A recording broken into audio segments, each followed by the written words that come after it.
Hello, welcome to Discourse number 10 of the Philosophic Integration series from June 2020.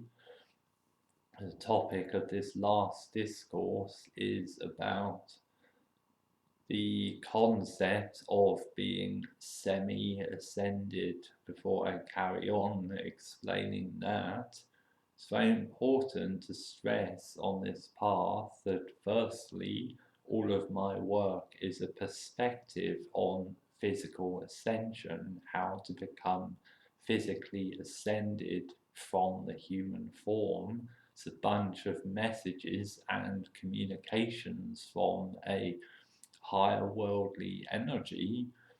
Having said that, ultimately, I've come to an understanding in my practice that one can only reach a level of semi-ascension by one's own effort and merit in terms of physically ascending fully in the body and being excused the death. I believe that is a work of Source or God. You really don't have much say in that.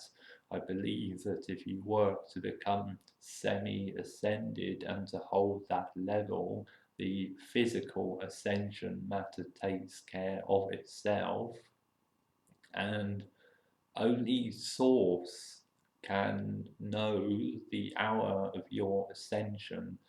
It's very important to reflect on this. You can never actually know the truth about when you may ascend or what your ascension might actually look like.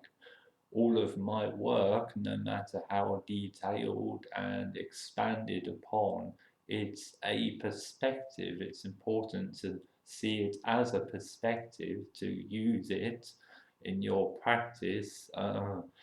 To find your own truths and ultimately to look at all of that in your awareness to try and come into a deep understanding of what physical ascension actually looks like, what it means for you. And what you'll find, as I found, is as you evolve, the concept of what it is and the truth of its meaning will appear to refine itself and get more clear over time. You'll probably find that you'll go from moving away from this new age idea that we're all going to ascend on waves of love and light, and there's not so much effort involved because loads of people are pushing away behind the scenes to ascend the human race, so we don't need to do much anyway. All you gotta do is like tune into a few star beings and chill out.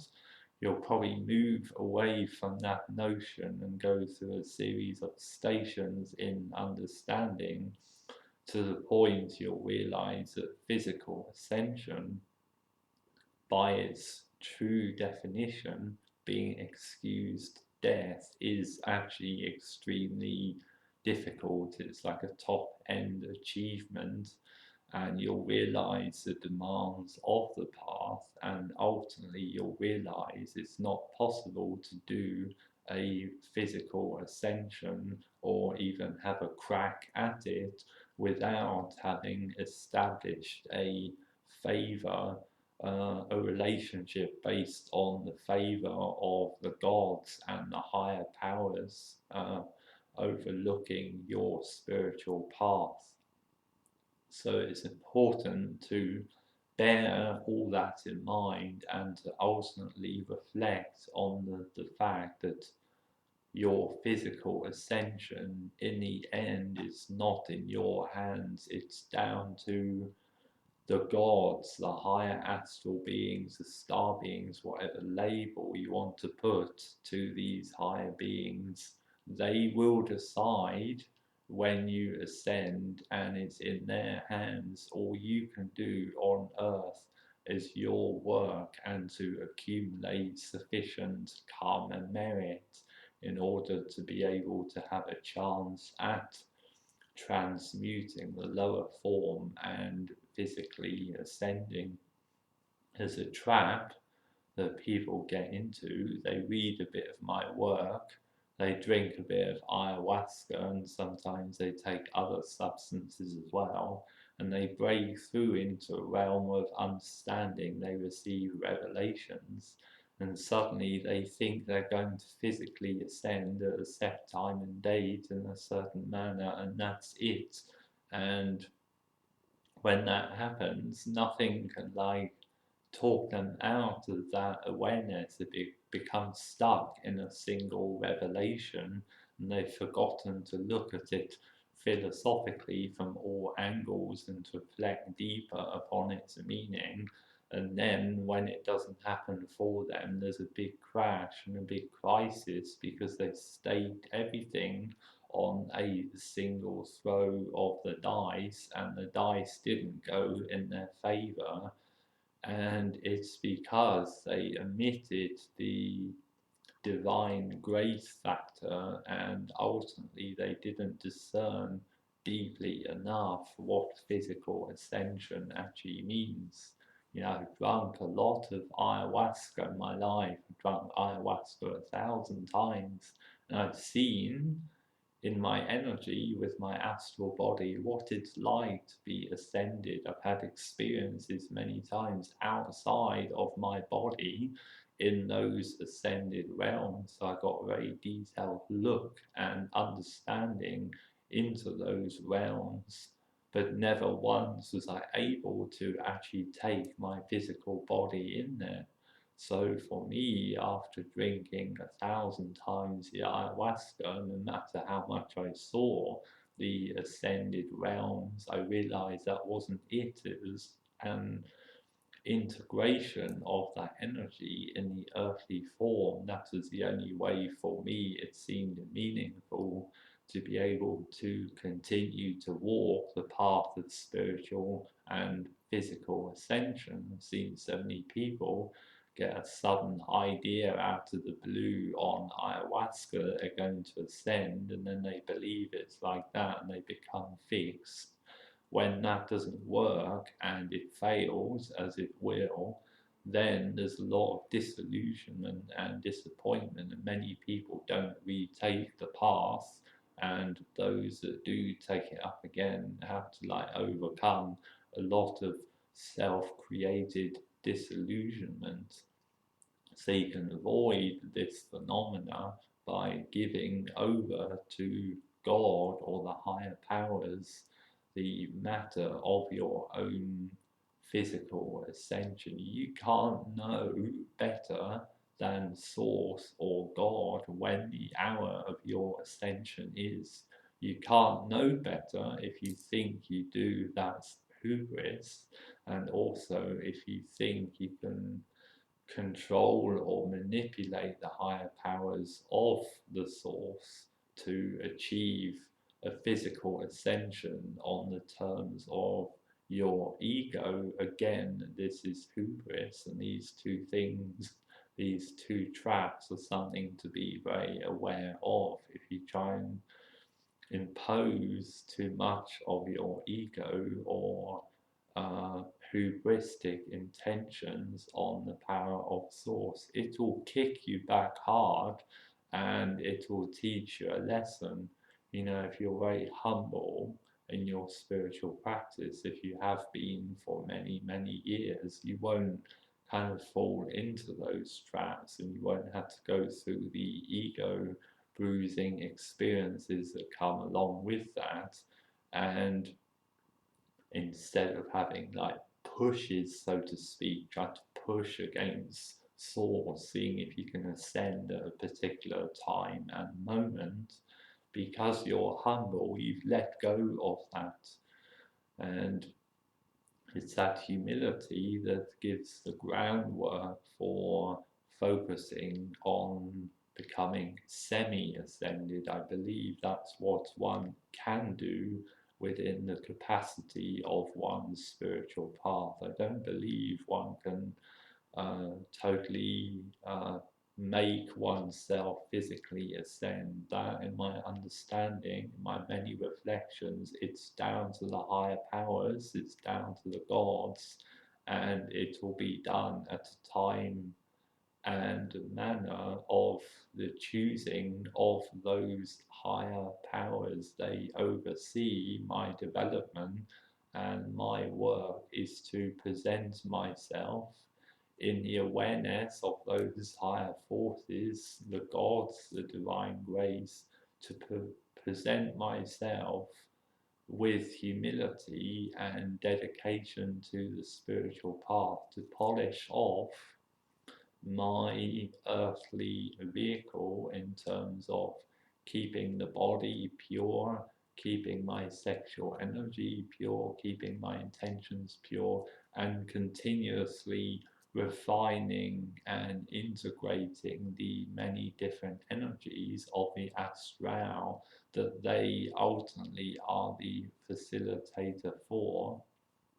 And by doing that, I can attain a state of what I would call being semi-ascended. This means you have ascended to a very significant degree because you've ascended out of the conventional karma human wheel. You don't exist in a lot of conventional realities. A lot of your ordinary human life has been left behind, and for many left behind, you don't even exist for them. You're not real in their awareness because you've gone so far on the spiritual path.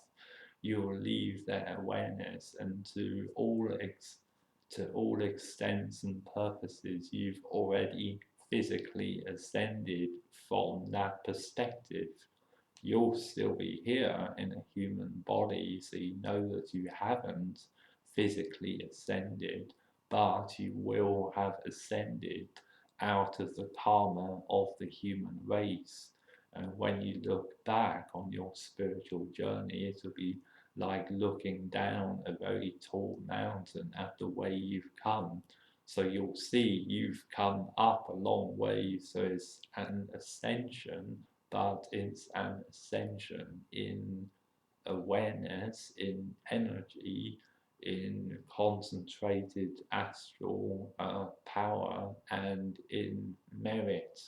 So that brings you adrift from the ordinary humanity, and it puts you in this karma free grace state in a human body.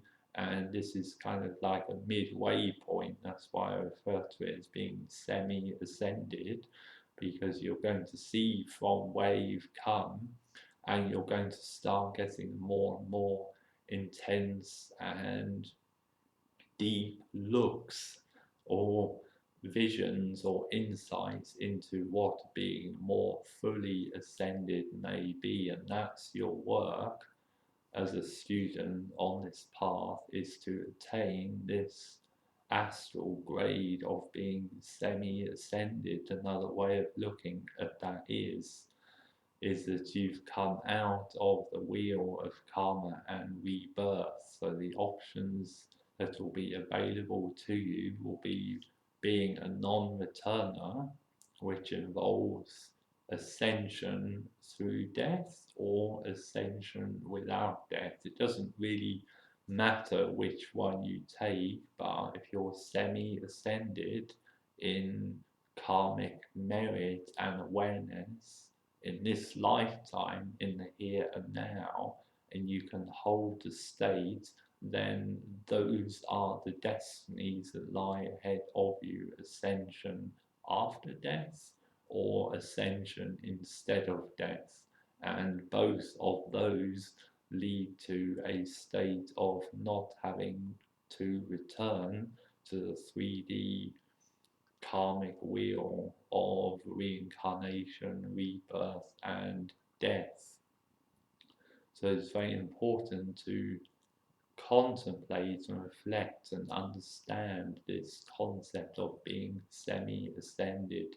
It means being adrift of the karmic human wheel and having attained a degree of astral karma merit. The grades of awareness are not always so clear cut and obvious to see. There's keys to immortality which define the different levels of the astral, but in terms of making the astral grades. There's no very fixed and clear demarcation lines. But what you will find on your spiritual path, you'll move slowly and then you'll get a push. You'll move slowly and you'll get a push again. And you can read into that every time you get a push, followed by a boost of energy. You're being notched up one astral grade, and holding the astral grade or even attaining that astral grade, it's about karma white stones, the white stones of karma merit. It's very important once you get to this stage of the discourses to reflect on impossible ablutions, what happened with my twin flame in terms of moving of the karma stones and the teachings of black and white karma stones, because ultimately when it comes to the higher astral grades and your spiritual destiny as an ascending being, all that ultimately matters is your allotment of karma white stones. It's all down to how many black stones you have and how many white stones you've had. And once you become semi-ascended, the chances are your pile of karma white stones will be very significant, and it will far outweigh any black stones you might have left. It's your obligation to yourself to remain in a state of awareness and mindfulness and self-honesty, and to always look within and see if you are karma clear. Sometimes you think you're karma clear, but there may still be some residual lessons. So again, it's important not to drink ayahuasca and then suddenly get into space and think, I've got all the white stones now, I can stop, I'm going to fully ascend. So you have to be aware of complacency. It's possible to fall down from the astral grades, but the more humble you are, the more likely you are to receive grace, and the less likely you are to make a mistake. There's a very advanced concept called divine infallibility, meaning that God is incapable of error, incapable of making a mistake, and by way of what that means, that also implies that God is incapable of making karma. So it figures that the more aligned you are with God or source consciousness, and the more you are attuned and in harmony with that, the less likely you are to make a big mistake of karma. You're far less likely to make a fuck up. You have to be careful and on your guard always never to make a fuck up, but I believe the more humble you are, the far less likely it is that you will trip up, and you can retain a state of karma immunity.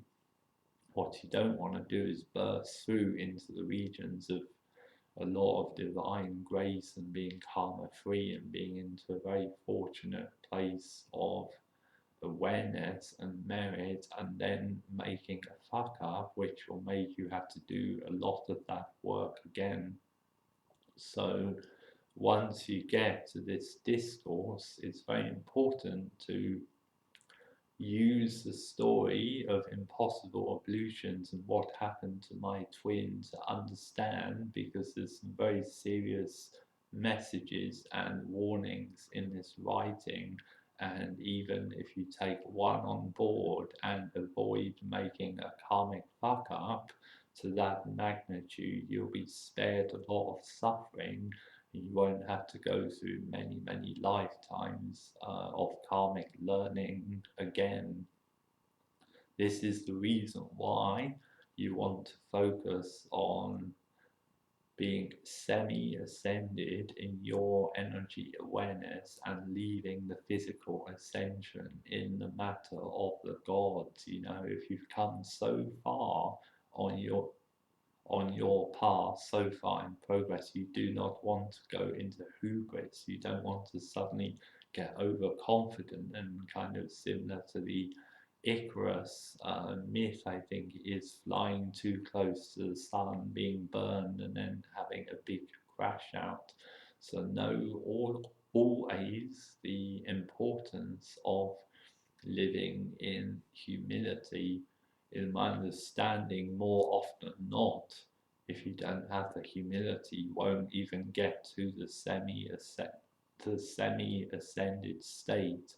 But in some instances, it is possible to get there without sufficient humility, and if you then don't develop it, you'll then set for a fall. So humility is always about accepting Source or God as the higher power, and in that respect for the higher power of the gods, you keep your ego in check and you retain any grace you've achieved. You retain the white stones you've manifested and earned on your spiritual path, and the longer you can keep them, the longer you can stay in a space of uh, high awareness, and that's very fortunate on the spiritual path. You want to use these wide stones of astral energy, your positive karmic energy that comes from mastering your energy. They are for you, they're not to be distributed everywhere willy nilly. They're for you to use for your own spiritual path and to complete your spiritual work. You will need a lot of karma white stones if you want to ascend. These karma white stones are your astral energy batteries, so to speak. So you have to have sufficient amounts of them, and you have to integrate the teachings of sanctums and sanctuaries, mastery over your sexual energy, mastery over your emotions, and mastery of how you interact in the earthly world, and a mastery over your own life in general, making sure that you're in command of your energy, and a mastery of humility to the higher power, making sure that your relationship with the higher power is right. If there's an imbalance in your life, always seek first to make good with God or Source your relationship, and then from there on you can work to resolve any imbalances in the outer. Once you attain what I call a semi-ascended state, and you can use the sharings in my last book to get a glimpse of what that looks like. You want to be able to remain in that state of power and grace and be very mindful with your energy. You've attained a degree of awareness and consciousness that very few other mortal human beings have ever seen. It's already a very fortunate place to be. You have to recognize that fortune and always be in gratitude to the higher power for having overseen your development and nurtured your path to the point you can come so far out of the reincarnational cycle at this time of global uncertainty and be in a very good space. The path of learning all the lessons about sanctums and sanctuaries and developing the right conditions and mastery over your energy, it's all about keeping hold of that merit that you've attained. You know, Buddhism will say about accumulating as many white stones as you can, and then automatically allowing them to be transferred to others from a state of compassion for humanity. You have to reflect on this possibility and the pitfalls of that path. In my understanding, giving away all your white stones is not compassion for humanity. Your white stones are your white stones, and that's it.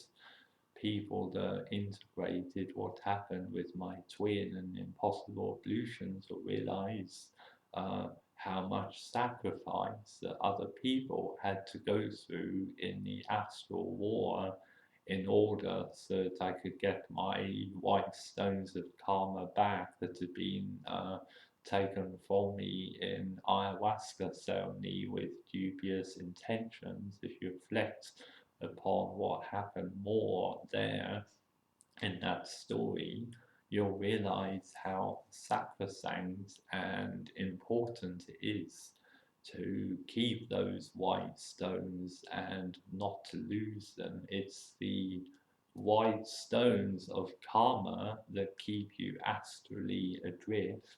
And it's also when you learn how not to take black stones of karma from others, you also learn to maintain that astral lift.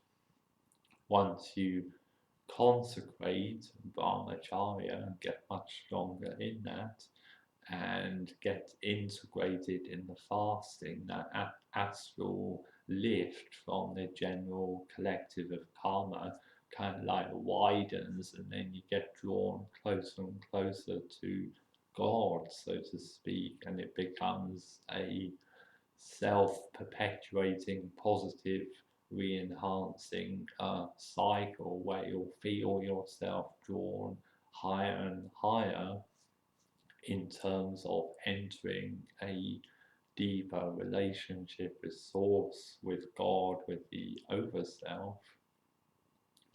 And it's important to stay humble because the ego will never understand what's going on past a certain point.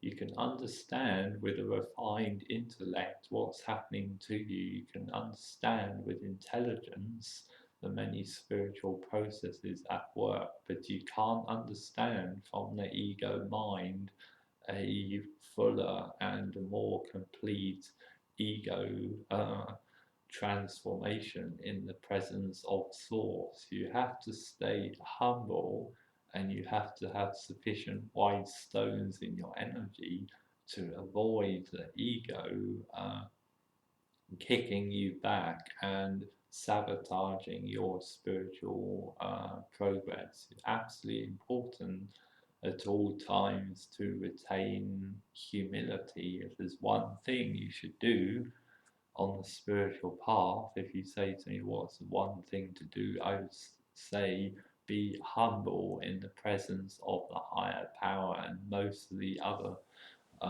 things that I talk about, fasting, brahmacharya, and everything else, they're like supports to the spiritual path, but the humility to God, to Source, is the main attitude to cultivate, embody, and retain at all times, because the gods prefer humility. They don't like hubris, they don't like people and their egos pushing and poking, believing they can ascend here and ascend there.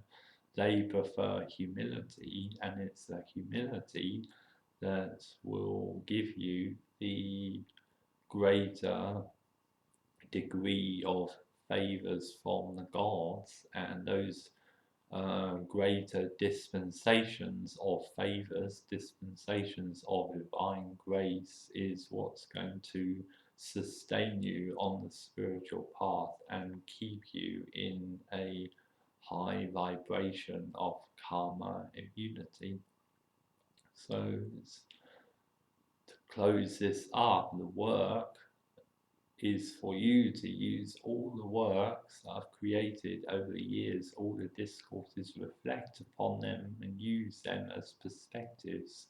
By the time you got to this point, you've gone through almost 120 talks of mine spread out over years, and you've probably read a lot of my work and integrated a lot about what's happened to me.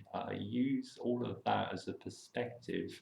See if you can get some insights and understandings about how to refine in yourself the relationship with your higher power, how to be more humble, and use the teachings and materials to unpack your own karmas, see where to cleanse, where to purify, and also, more importantly, derive positive encouragement and faith on the fact that no matter what I went through on my spiritual path, no matter how bad it looked at certain points, in the end I came out trumps and in a very good space because I always remained dedicated and in a state of perseverance to keep going and allowing the healing process of purifying all my karma to come to its state of culmination. It's for each person to experience for themselves what it means to be semi-ascended, karma-free, or to be living in the energy of grace. I can give you some indications on how I got there, what I had to go through, the stages and the obstacles and the challenges presented. I can give some general indications as to what it looks like, but for you to experience it in yourself, as you'll know from impossible illusions, you will have to do the work in yourself and see for yourself what the state of semi-ascended grace actually is. You can understand from my work in theory what that looks like if you're open in your heart and you listen to some of my discourses. You might have a heart emotional based resonance on what that looks like, but still you want to attain it for yourself. And when you attain it for yourself, you'll get the space and clarity in your life. And in that space, in that clarity, in the many years that you probably will have decided to set aside for yourself, you can explore and reflect upon what's happened in your own life in more detail. And you can also start to get a deeper understanding of what happened in my life. And if all goes well, fortunately, you'll be able to make the right sense of it, you'll be able to make the right decisions and come into a state of mastery sufficiently enough in this lifetime that you're done with the karmic wheel and you'll make a grade sufficiently high enough that you won't have to come back here again and you can reincarnate on a higher dimensional world of star beings, which is the driving force behind many students that come to explore this particular work and my life experience.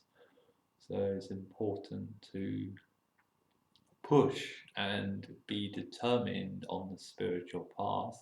Know when to push, know when to be determined, but also know when to step back and allow yourself to receive grace.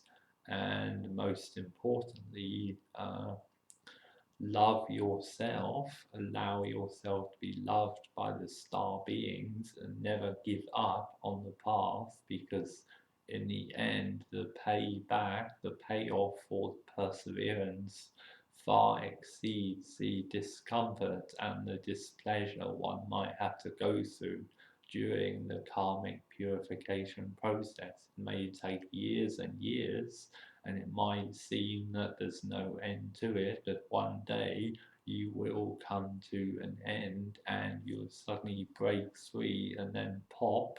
And when you're in that semi-ascended space, you're going to be very glad and grateful to yourself that you continue to persevere with the work no matter what, because when you look back into the karmic wheel, if you get glimpses of the karmic wheel of humanity as a whole, you'll realize it's a very intense and it's a very deep place. And if you can get out of that and remain out of that, it's a very fortunate attainment to have achieved.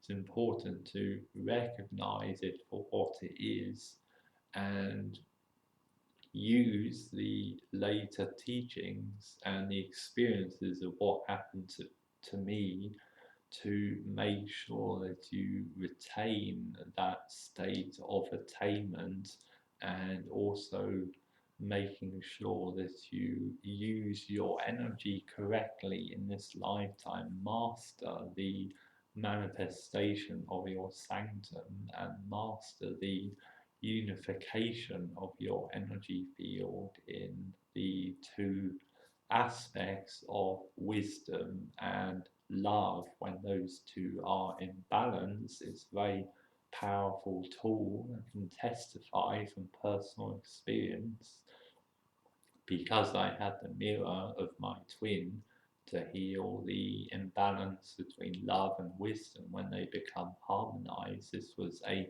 supreme ramming ascending force, so to speak, and since the culmination of that deeper union of those two aspects of myself, I found myself catapulted up, up, up in awareness, and the relationship with me and God or Source is now very strong and pure indeed.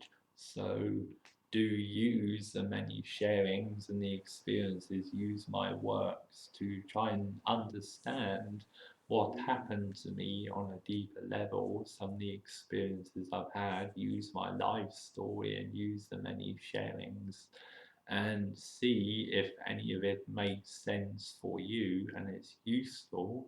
I sense if you're pure and advanced enough on the path, you can use it. And when you can use it, do use it and make the most use possible of it. And try not to become disillusioned or disencouraged from the spiritual path, because ultimately you will attain the higher truths in awareness.